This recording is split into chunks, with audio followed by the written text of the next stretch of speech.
বলে আসে না, সব ধরনের ট্রেনিং করানো হচ্ছে, ফিজিক্যাল ট্রেনিং যা যা দরকার সবই করানো হচ্ছে। এখন আসলে বোলিং অ্যাকশনের উপর অনেক কিছু ডিপেন্ড করে, ইনজুরির কারণ হতে পারে, এমন হতে পারে অনেক সময় দেখা যায় যে বলের উপর পরেও ইনজুরি আসতে পারে।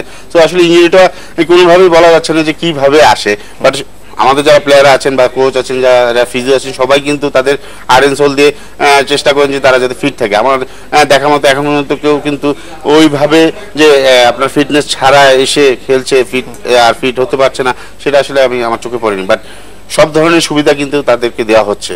আর প্রথমবার যখন ইনজুরিতে পড়েছিল তখন বিসিবি থেকে একটা কথা এসেছিল যে মুস্তাফিজের মাসেল যথেষ্ট প্রস্তুত হয়নি, ডেভেলপ করেনি।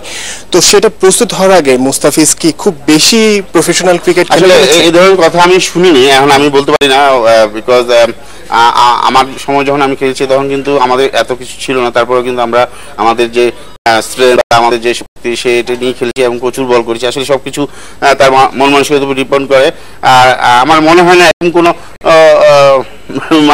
স্ট্রং হয়নি যে এত জন্য তাকে তার বেশি খেলেছে, আমার এগুলো আসলে কথাগুলি আমার কাছে যুক্তি মনে হয় না। আচ্ছা, পুনর্বাসন প্রক্রিয়ার কথা বলছিলেন, এটার পাশে তার একটা নিজস্ব জীবন আছে।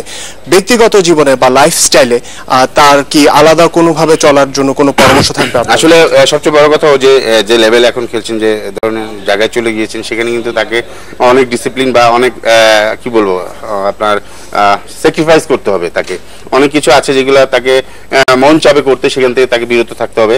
সো সেই জিনিসগুলি থেকে যদি সে তাকে নিজেকে কন্ট্রোল করতে পারে, তাহলে আমার মনে হয় যে সে অনেক দূর যাবে। বাট সবচেয়ে বড় জিনিস হচ্ছে তাকে অবশ্যই এই জিনিসগুলি খেয়াল করতে হবে। এবং আমার কাছে আরেকটা জিনিস মনে হয় যে তাকে অনেক সোবার হতে হবে, ভদ্রভাবে জীবনটা পরিচালনা করতে হবে। আসলে একজন পেস বোলারে কিন্তু অনেক ডিসিপ্লিন থাকতে হয়, এবং সাথে কোচ যা বলেন, ফিজিও যা বলেন, যা বলেন, তারপর নিজস্ব একটা হোমওয়ার্ক থাকে, সেটা যদি সে কন্টিনিউ করতে পারে, আমার মনে হয় যে মুস্তাফিজ অনেক দিন খেলবে। শান্ত ভাই, দর্শকের পার্সপেক্টিভ থেকে একটা প্রশ্ন, যে আমাদের একটা দুঃখজনক হিস্ট্রি আছে মাশরাফি বিন মুর্তজার। অনেকে আশঙ্কা করছেন মুস্তাফিজও কি সেরকম কিছুর একটা মুখোমুখি হতে পারে? না না, একদম মাশরাফি জিনিসটা আসলে আমি বলবো যে তাকে মুস্তাফিজের মতনই অনেক এক্সট্রা বোলিং করানো হয়েছে বলে, বাট জিনিসটা হচ্ছে যে কিছু শারীরিক কিছু গঠন আছে যেগুলো আসলে অনেক সময় আমি বলবো আমাদের জন্য ব্যাড লাক, মাশরাফির জন্য ব্যাড লাক। তার কিছু সমস্যা আছে যেগুলো আসলে তাকে ইনজুরি বারবার ডেকে নিয়ে আসে, এবং সেই কারণেই বারবার ইনজুরি হচ্ছে। এগুলো আসলে কিউরেবল না, এর জন্য তাকে অনেক ধরনের প্রোটেকশন নিয়ে খেলতে হয়। সো তারপরে বলবো মাশরাফি যেভাবে তার প্রোটেকশন নিয়ে দেশের জন্য করেন, এটা আসলে খুব রেয়ার। তাকে অভিনন্দন জানাই যে এই ধরনের অবস্থায় কিন্তু কেউ খেলতে চায় না, সেই জায়গায় সে কিন্তু দেশকে সুন্দর একটা স্থানে নিয়ে আসছে, আসলে কল্পনা করা যায় না। ধন্যবাদ চন্দ্র ভাই, আমরাও আশা করি মাশরাফির মতো মুস্তাফিজও বাংলাদেশকে সুন্দর একটি পর্যায়ে নিয়ে যাবে। আপনি আমাদের যত খেলা এসেছিলেন, আপনাকে অনেক ধন্যবাদ।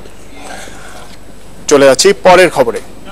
প্রথমবারের মতো টেস্ট র্যাঙ্কিং এর শীর্ষে উঠে এলো পাকিস্তান।